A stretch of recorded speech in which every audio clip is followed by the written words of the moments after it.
ভাঙা সাইকেল, ছেঁড়া জামা, তবুও ছোট্ট কুকুরটা থামে না। স্বপ্ন আছে বলে সে হাঁটে কষ্টের মধ্যে।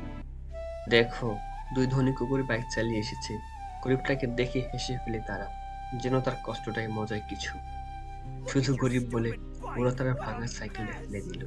সে পড়ে গেল মাটিতে, আর হাসতে হাসতে চলে গেল ওরা।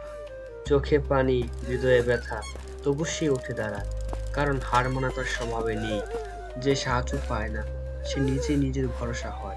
মাথায় বোঝা তুলে দিন শুরু করলো সে। রোদে দাঁড়িয়ে ছোট ছোট জিনিস বিক্রি করে টাকার চেয়ে বেশি সাহস জমায় সে। হোটেলের টেবিল পরিষ্কার করে হাজারটা কথা শুনেও সে হাসে, কারণ স্বপ্ন তার বড়।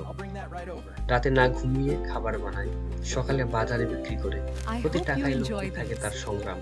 অল্প অল্প করে জমা হওয়া টাকায় একদিন বড় হয়ে ওঠে, আর সে সেদিনের অপেক্ষায় ছিল।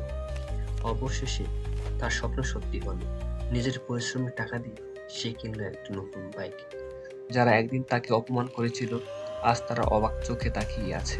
কারণ সফলতা সবচেয়ে বড় জবাব। সুতরাং জীবনে গরিব হওয়া অপরাধ নয়, অপরাধ হলো চেষ্টা না করা। এই ছোট্ট কুকুরটা প্রমাণ করেছে পরিশ্রমই মানুষকে বড় করে। গল্পটি ভালো লাগলে দয়া করে সাবস্ক্রাইব করে দিন।